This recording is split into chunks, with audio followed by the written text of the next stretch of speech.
Well, good evening. My name is Barry Corey, and I have the honor to serve as president of Biola University, and it is an exciting moment tonight as we celebrate several different dimensions of the arts at Biola University. And I want to thank you for joining us as we officially launch Biola University's new Center for Christianity, Culture, and the Arts. And we begin tonight's events with the much-awaited dedication of our recently renovated art gallery, a unique space on our campus that is central to our engagement with the arts. Joining our celebration tonight are Howard and Roberta Ahmanson, great friends of Biola University, and I will introduce them in just a moment. But they're also advocates of so much of what we hold dear here at Biola. Among a wide spectrum of their thoughtful convictions is the desire that for all people, we must grapple seriously with the intersection of faith with art and culture. And tonight we dedicate the newly named Earl and Virginia Green Art Gallery. Earl and Virginia were parents of Roberta, and Roberta will be sharing in just a few moments about her parents. And Roberta and her husband, Howard, have sparked the creativity behind so many major initiatives at this university, including the Torrey Honors Institute. Thank you, Howard and Roberta.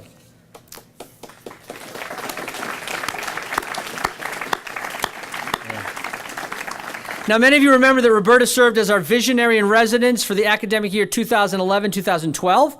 It was a monumental year in our history. It was that year that we had the initiative for the first time of the Year of the Arts. And it was the closing of that Year of the Arts that we made a decision. And that decision was that we as a community would express in one way our appreciation to Howard and Roberta, honoring their family and the legacy in the naming of this gallery.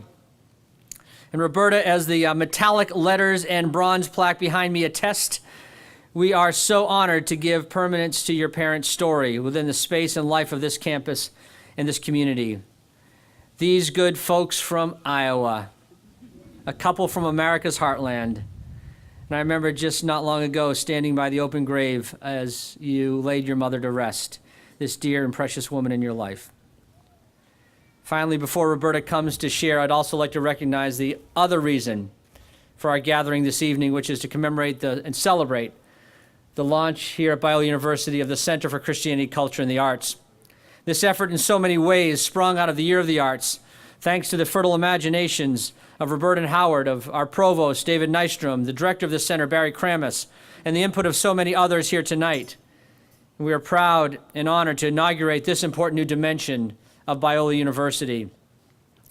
And our Provost, Dr. David Nystrom, will be speaking in a few moments on the purpose and scope of this center. But let me just say I'm excited at the prospects of this, what this will mean for Biola University and our influence on the world. And one of the crucial ways that we can impact the world for Christ is through shaping the way creations of the imagination, of poetry, music, visual arts, performing arts, literature, and on, how they're shared and how they're celebrated. And it has been said that the most influential creators of culture are the most impactful changers of culture. And we believe it's time for Christians to regain a voice within cultural industries and the art world, and in so doing continue the great intellectual and artistic tradition of our faith. And to do this, we must first come to a deeper understanding of the role of the arts in Christian life. And with our close proximity to Los Angeles, arguably the imaginative epicenter of the world, we at Biola believe it is imperative that we engage with increased passion and sophistication in the conversations and creations of culture. It's time Christians recover our historic commitment to excellence and innovation in the arts. It's time we re-earn a place at the center rather than on the margins of aesthetic influence and culture making. And without a doubt, I'm very happy to say that this Center for Christianity, Culture, and the Arts and our reinvigorated art gallery, officially named tonight in memory of Earl and Virginia Green, that they will go a very long way toward positioning Biola University for this place of influence. And for this, we express our profound appreciation tonight to Howard and Roberta Ahmanson, and we do it all for the glory of God and the exaltation of the resurrected Christ. So please join me in welcoming and thanking Howard and Roberta Ahmanson as they stand.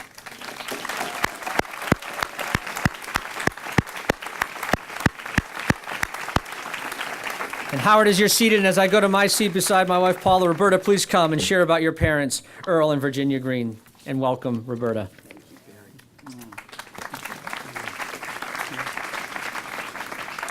Thank you, Barry. You are, as ever, very kind. Especially to let me have at it for a whole year. That was the kindest and perhaps one of the more daring things that's been done here for some time. It's a pleasure to be here tonight with all of you, and it's a deep pleasure to see this wonderful gallery, to see the marvelous changes that have been made. And it's an honor for the gallery to be named for my mother and father, who I'm going to talk a little bit about. And also it's great to see the gallery inaugurated with a show of art by someone I consider a very dear friend, Linnea Gabriella Spransy. So I'm in great company tonight. Thank you. And I'll be followed by even greater company when Dana Gioia comes to speak. So, at first, it seems odd to be naming an art gallery on a college campus in Southern California for a man and woman who themselves were never great devotees to art galleries or museums and lived most of their lives in Iowa. But the more I've thought about it, the more it makes sense in surprising ways to name this new gallery after Earl and Virginia Green, my mom and dad. As you know, the renovation and naming of this gallery grew out of Biola's first ever Year of the Arts, 2011 to 2012, in which I was privileged to serve as visionary in residence. Howard said, finally, someone gave me a title that fit. He was hoping they could keep me, in one place as opposed to branching out, which I tend to do. So anyway, that year was extraordinary in so many ways. And now Biola is building on that achievement with the new Center for Christianity, Culture, and the Arts. Barry Kramus is continuing to design one remarkable program after another, and I'll get to why this is critical in our time in a moment. But first, a few words about the naming of the gallery. My mother, Virginia Ebba Olson, was born in Des Moines, Iowa in 1920. Her father, a Swede named Arthur Oskar, was a dispatcher on the Milwaukee Railroad, a taxing job receiving and sending telegraphic messages that could result in many deaths if you got them wrong. One wrong switch could send massive trains careening into each other. He worked nights, loved baseball and bowling. Virginia's mother, a German woman named Helena Maria Frederica Knopp, whose family came from Pomerania, a part of Germany now in Poland, had a more cultured background. She sang in her church, loved beautiful clothes, read poetry, novels, and history avidly. She recited poems to me in German and went to concerts and plays. She also loved baseball. My mother was the first of their 4 children. While she didn't inherit her mother's ability to draw or create, she did pick up a love for some kinds of beauty. She loved to set a beautiful table. So much so that as a young woman, she collected 2 sets of crystal dishes and a set of 24 place settings of sterling silver dinnerware. I have them to this day. As I grew, I loved those tables as well. We'd work on them together. And every year when we went to the Iowa State Fair, my mother and I would begin the day in the horticultural building. Not because we were big on growing flowers, but that was where they had the table setting and garden competitions, as well as the tomato competition and the ear of corn competition, and it could go on.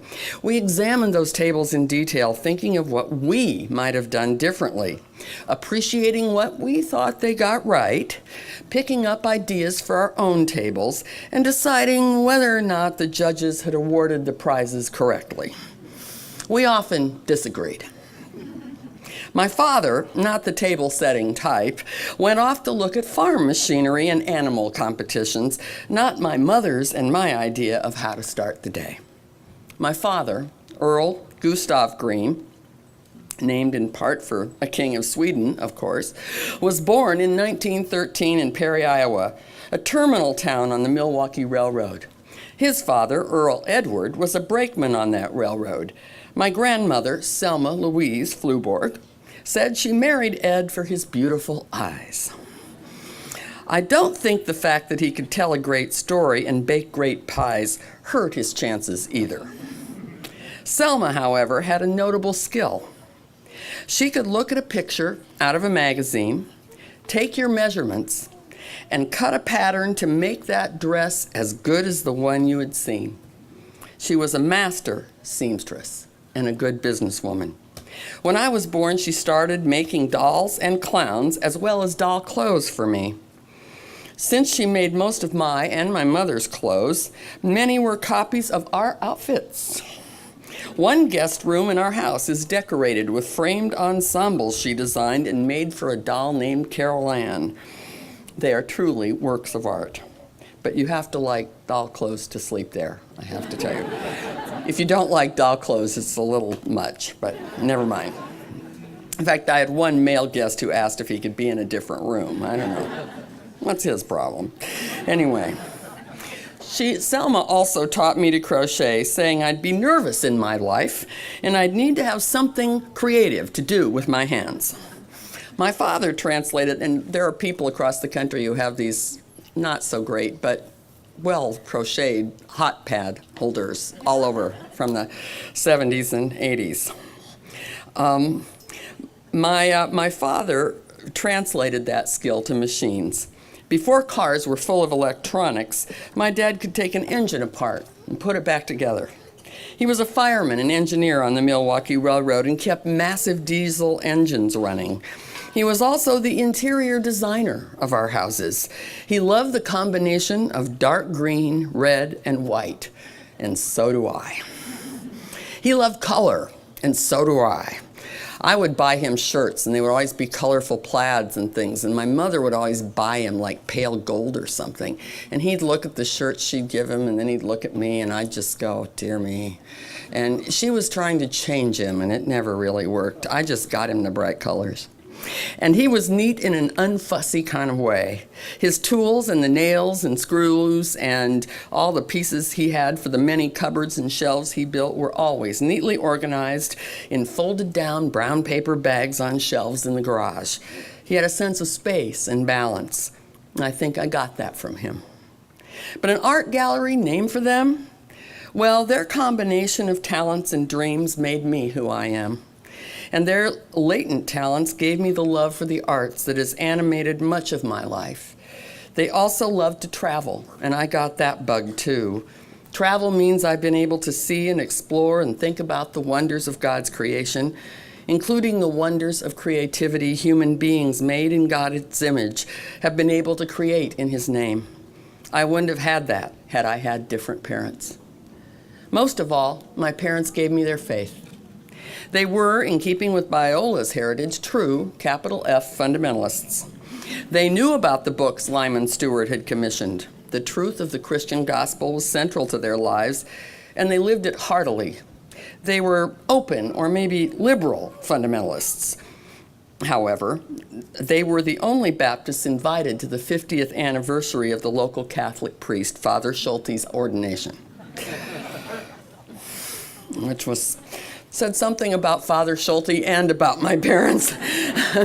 They had cooperated on some tough cases on the railroad. Anyway, when some preacher would exclaim that we were to be separate and keep away from worldly people, my father would say, if we don't have any non-Christian friends, who are we supposed to witness to? Seemed an obvious question. On the railroad, hardly a bastion of conservative theology or sober living, my father was made treasurer of the union. Yes, his locomotive brothers, who didn't share his non-drinking and non-smoking, swearing, or gambling inclinations, did understand that he could be trusted with the money. Of course, a great sense of humor and loyalty to his co-workers went a long way. It was the brotherhood of locomotive engineers and firemen. So Earl and Virginia would be very proud to lend their names to an art gallery at Biola University, an institution that shares their love for Jesus Christ and the knowledge that therein lies the hope for the life of the world. And with their own loves for things beautiful, they'd be pleased to endorse a building whose purpose is close to their daughter's heart. Somehow they knew I was different in some way from early on. 1 year and 2 months after I was born puts us in mid-December 1950. On that day, just 1 year and on that day, just 1 year and 2 months after I was born, my mother realized I wasn't where she had last seen me, playing with kitchen pots and pans right by her side. She went looking, which is comforting. She found me in that green, red, and white living room decorated by my father. There I was, happily rearranging the presents under the Christmas tree. I had pulled them all out and was putting them back in an order that seemed right to me. Clearly, something had been off balance and I simply had to fix it. Since my mother didn't remember this until about 6 or 7 years ago after a major surgery, my husband Howard says that might give him cause to sue for reparations for non-disclosure prior to our marriage. I haven't succeeded in rearranging him, though, so. My human desire to put visual things in balance, to tell a story clearly and well, is at the heart of the purpose of this gallery and new center. The Bible is shot through with descriptions of the power and the importance of the imagination. Psalm 36 says that the wicked imagine mischief upon their beds, and when they arise, they make it reality.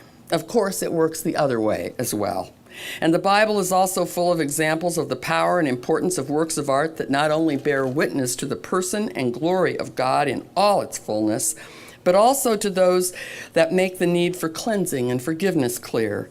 The tabernacle and the temple are described in great and glowing detail. Bezalel is the first person in Scripture to be said to be filled with the Spirit of God to do his work. And what was that work? To design and create works of art that were also the fittings and furniture of God's temple. Ezekiel picks this up. The New Testament tells us we are the temples of God, and in Revelation, the New Jerusalem is described in terms of its design, glory, and grandeur. Behind all that, of course, we are told in Genesis that God created his universe good and beautiful and true. And we are created in the image and from the imagination of God, who being good, true, and beautiful could imagine and create nothing less. When we create, though we in our imaginations are sinful and broken, we are working out of the image of God in us. We are co-creating with him. We all know that art is a major language of our very visual time. Images speak in ways that words cannot, just as words speak in ways images cannot. This gallery is a place to explore that visual language. And the center brings all the arts to play: music, literature, performance, visual arts, dance, and theater. The languages of the arts are ones Christians throughout history have mastered and gloried in. We need to follow their example now. Our world tells us that beauty is socially constructed, something created to make class divisions and power relations clear.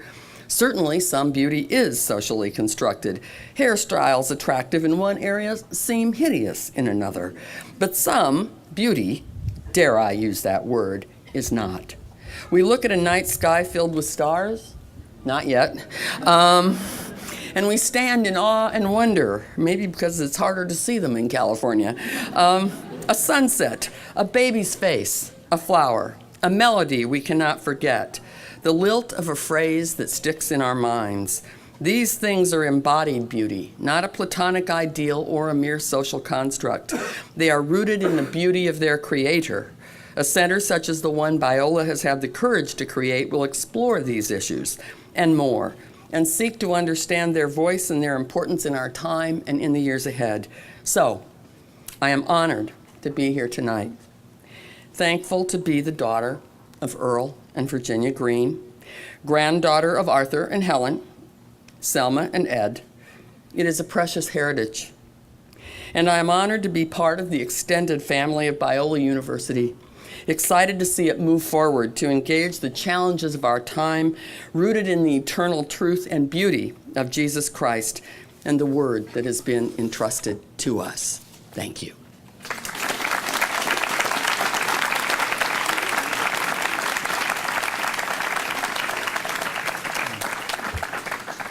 Roberta, thank you. You are dearly loved by us, Biola University.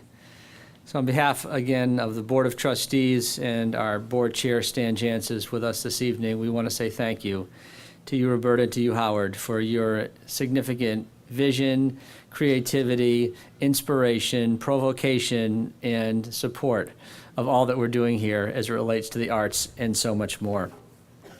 Next, I would like to welcome the internationally renowned poet Dana Gioia to come and share a few reflections with us.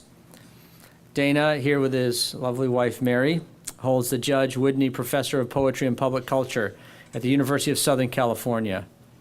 Mr. Gioia was named chairman of the National Endowment for the Arts in 2003 by President George W. Bush and served 2 terms before stepping down in 2009.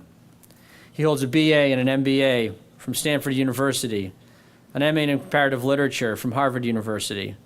Widely published and renowned as a poet, Dana Gioia has been a frequent guest to Biola University in recent years, giving lectures, reading poetry.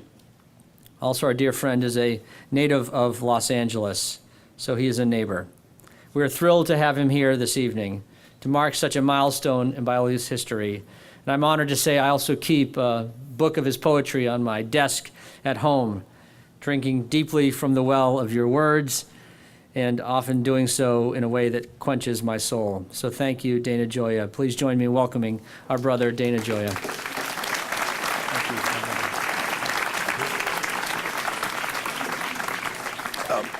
Thank you so much.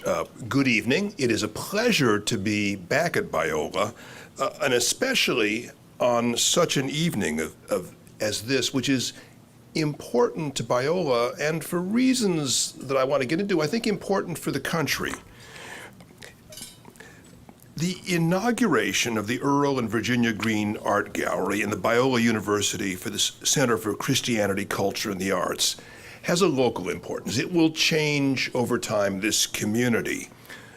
But it also has a national symbolic importance.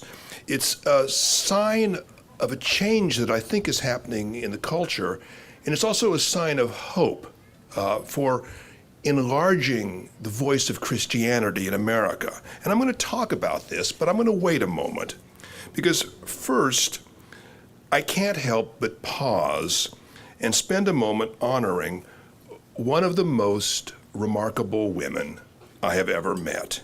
The person who is the prime mover, the patient zero of this arts center, Roberta Ahmanson. Now, I've known Roberta for at least a dozen years, perhaps longer. I remember you calling, but I can't remember what year it was, but I think it was 12 years ago. And she has never, to me, seemed anything less than a force of nature. You might have kid yourself that she was a visionary in residence here. But as the old country western song says, you can't rope her in. She has devoted herself to more causes than anyone I know, but that doesn't mean that she merely wrote checks, though I'm sure Howard will attest that she has written a great many checks. Roberta has again and again rolled up her sleeves and done everything that needed to be done to realize a vision, a project. She is smart, she is practical, she is good-humored, and she is indefatigable. She has money, but as my mother would say, she's plain folk. Or as someone I think we all know once said, she is salt of the earth. Or to put it more precisely, Roberta exemplifies the fundamental principles of Christianity, of faith, hope, and charity, with a remarkable amount of good cheer and humility thrown in. It is altogether typical of her and of her humility that this new gallery is not named after her and Howard, but after her parents. And it is typical of Howard's generosity that he lets Roberta take the limelight. Finally, Roberta has a keen sense of independence. She sees opportunities that the average person would not see, and she is not swayed by fashion, a social construct, but rather by beauty, those things which are eternal, truthful, and enduring. And she pursues that with a passion and an idealism that, even impresses a workaholic like me. Which brings us back to tonight's ceremony. The benefits of this new center and this gallery at Biola should be self-evident to everyone in the community. They will enrich the lives and the education of the students and the community around them. They will provide training, and they will also provide, and this is impossible to overestimate, a sense of belonging, a sense of community to people at Biola that are interested in the arts, both either as artists or as audience. So this center, in short, enlarges and improves Biola's educational mission. But Biola's new Center for Christianity, Culture, and the Arts also addresses what I think is one of the major issues, one of the major problems and challenges of contemporary Christianity, this schism between faith and the arts in our culture today. This growing separation has gotten worse and worse over the past centuries.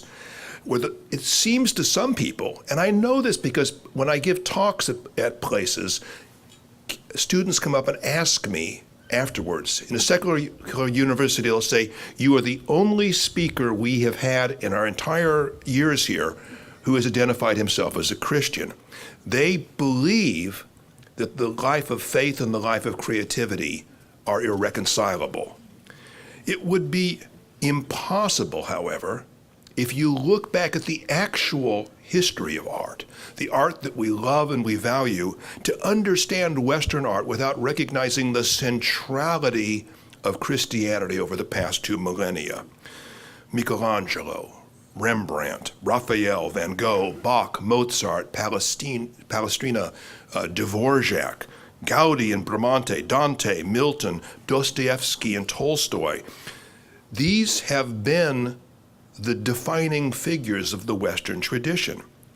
But over the past century, there has been a schism. Until now, I don't think it is an exaggeration that in America, Christianity has virtually no positive presence in the arts.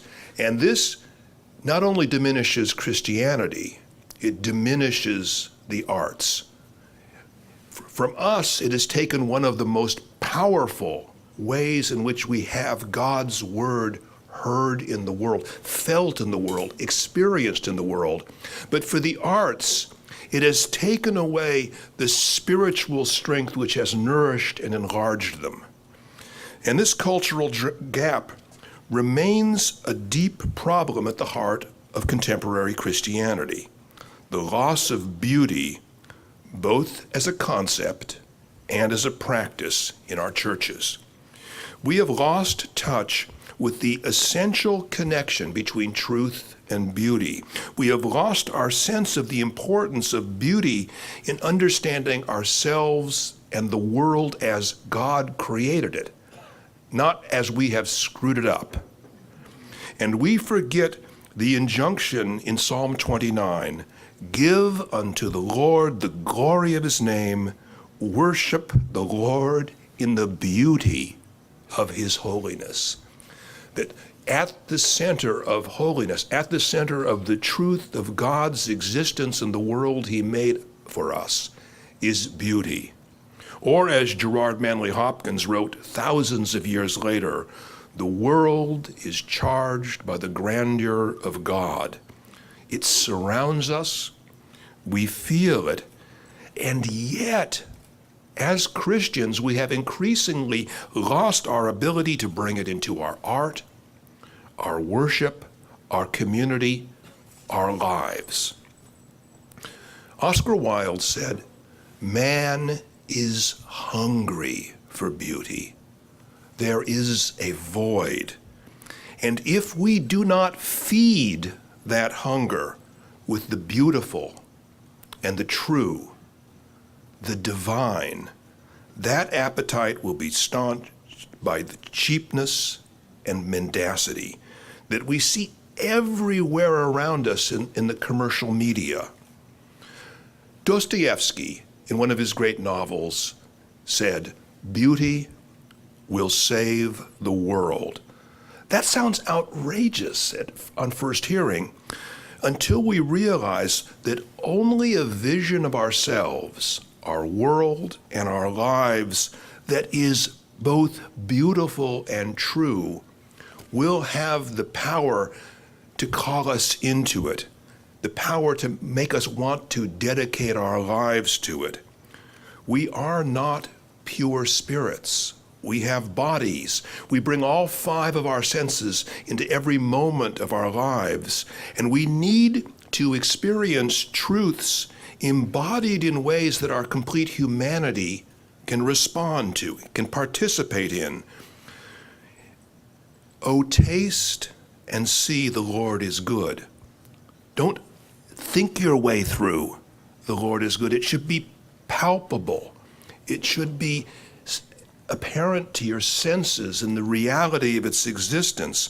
And that is why art is important to Christianity, why it has always been important to our faith, from the Psalms of the Old Testament to the great glories of the Western tradition. And Christianity is important to art. Without art, truth mostly becomes remote and abstract.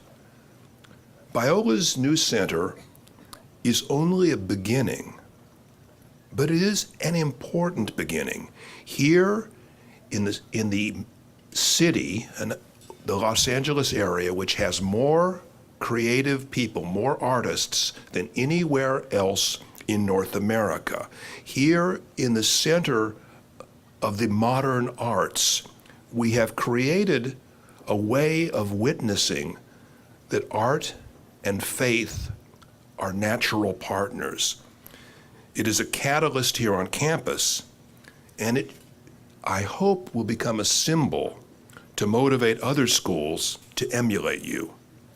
I like to imagine that Christianity is entering a new era, which is simultaneously a traditional era, where it once again will serve as inspiration and mentor to the arts, and where the incarnational nature of our existence and our faith is recognized and celebrated in great art, admired not only by believers, but also those who have not yet found faith. When will this happen? Who knows? But maybe if we all take this gift, this beginning and its responsibilities seriously, it might start tonight. I'd like to end with a short poem.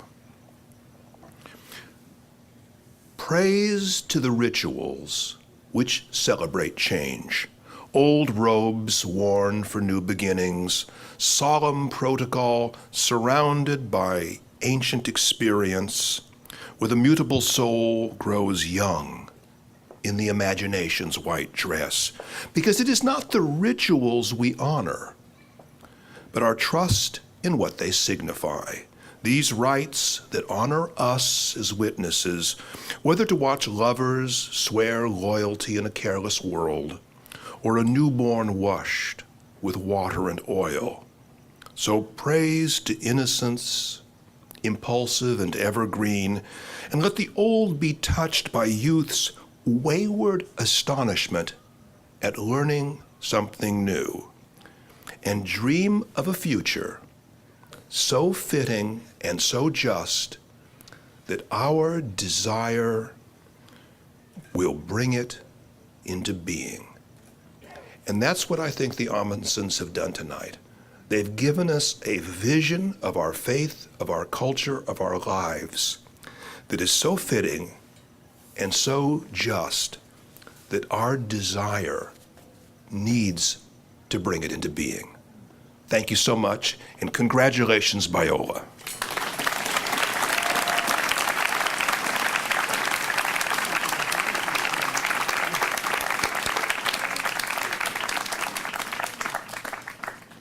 Dana, Gioia, thank you, and thank you for reminding all of us again of those Hopkins words that the world is indeed charged with the grandeur of God. And may we be faithful and careful to reflect that beauty and the source of that beauty in all that we do.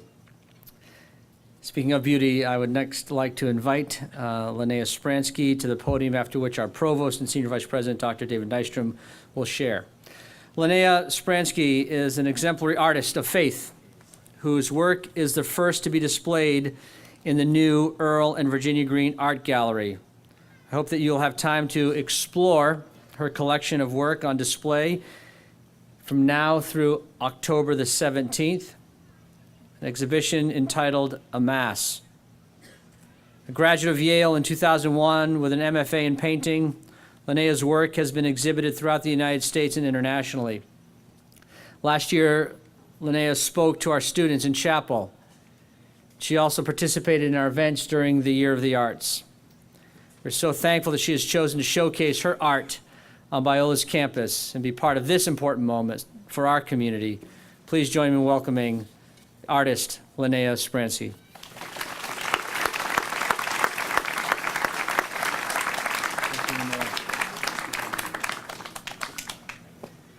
Hello.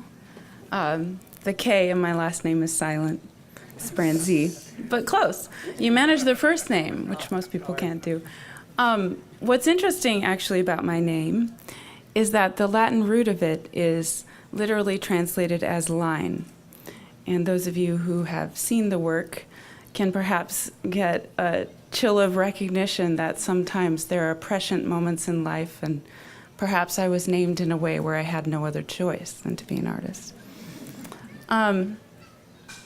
Speaking to some of what Dana said, I think that there a lot certainly rings true, and rings true in my experience as well of being an artist. But I would like to say to the young people here who contemplate a future where the arts and profound faith are able to intertwine again, I would challenge you in your own life to be willing to draw close to what it is that you really believe with what it is that you're really good at.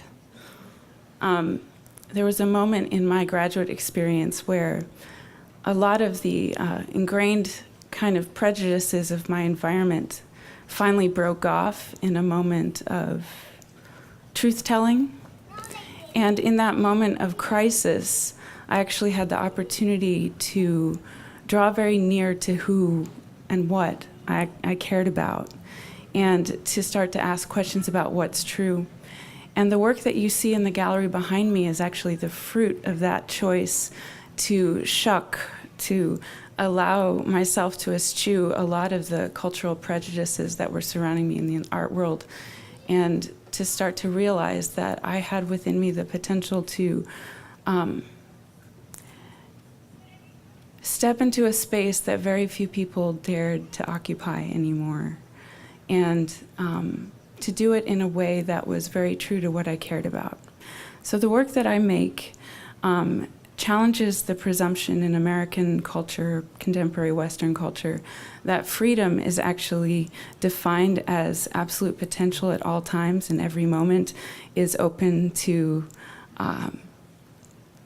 anything at any moment. And I would say actually that to be truly human, we need our limits. And my work is about limitation, and it's about finding a harmony within limitation, that discovery is actually possible within limitation. The reasons behind this, the grounding behind this, is an interest in science and theology, and the fact that a lot of what we discover in life that's good and discover in the natural world that's good comes from making a kind of agreement with limitation. So that's what my work is at its basic kernel about.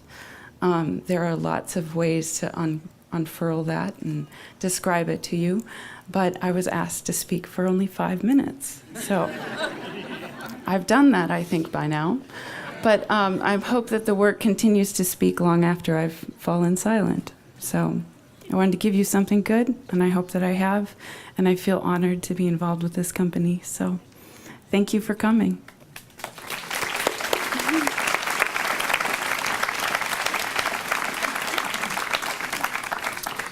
Good evening. It's fallen to me to say just a few words about the Center for Christianity, Culture, and the Arts here at Biola, and then coming next will be the ribbon-cutting ceremony opening the space, and the celebration can begin. Augustine has this great line in City of God. He presses into service the story of Cain and Abel as emblematic of the human experience in miniature. And he wants to point out that what we desire is peace and tranquility in community, and yet we are slaves to our own appetites, and unbridled they lead to our discomfiture. And he says, and this is the gorgeous line, that Cain, cast out of Eden, builds a city, and he hoped for no more than he could see.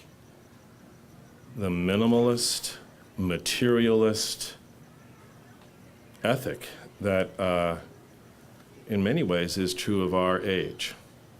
And many universities, it seems to me, play on that. They strive to achieve the merely utilitarian and the presentist. But Enoch, the son of Abel, the text says, Speravit invocare nomen Domini. He waited upon the name of the Lord. Enoch had a different orientation. His was a more expansive vision. And so we have two images of how to live our lives as human beings. One in which we imagine that we are no more than the sum of our appetites. And the other in which we recognize that we have a higher calling, not only to one another, but to the God who has created us. And that it is only when we come to recognize that we are dependent upon that God that we can truly be free and true community with one another.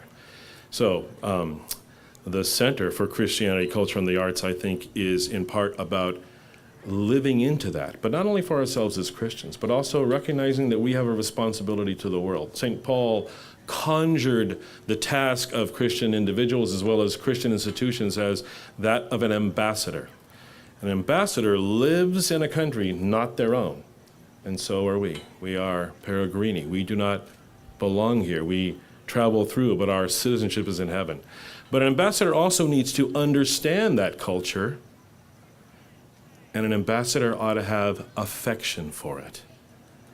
So may the Center for Christianity, Culture, and the Arts be a place not only where we can explore what it means to be truly human, and the arts are the way to understand truth with a capital T, I think, but also where we can explore ways in which we can be God's winsome ambassadors to a culture that is dying and doesn't even know it.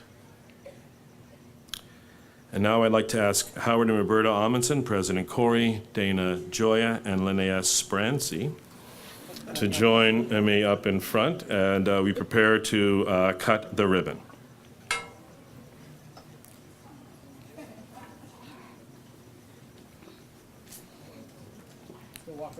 Yeah, walk behind.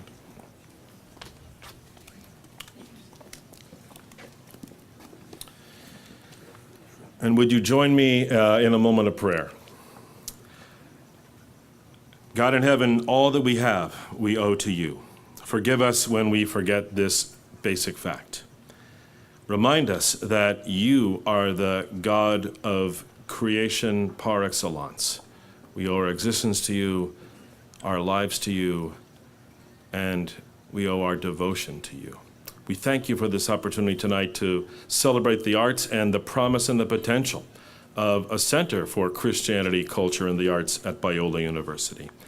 May we be faithful in following your lead in the execution of this center and its mission. We thank you for Howard and Roberta and for their generosity and for the vision which gave it birth. We pray these things in your name. Amen.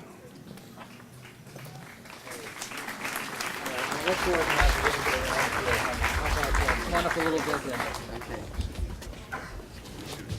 It's all right. Can we, you got everybody in there? All right. Go. Go. Ready? Yes.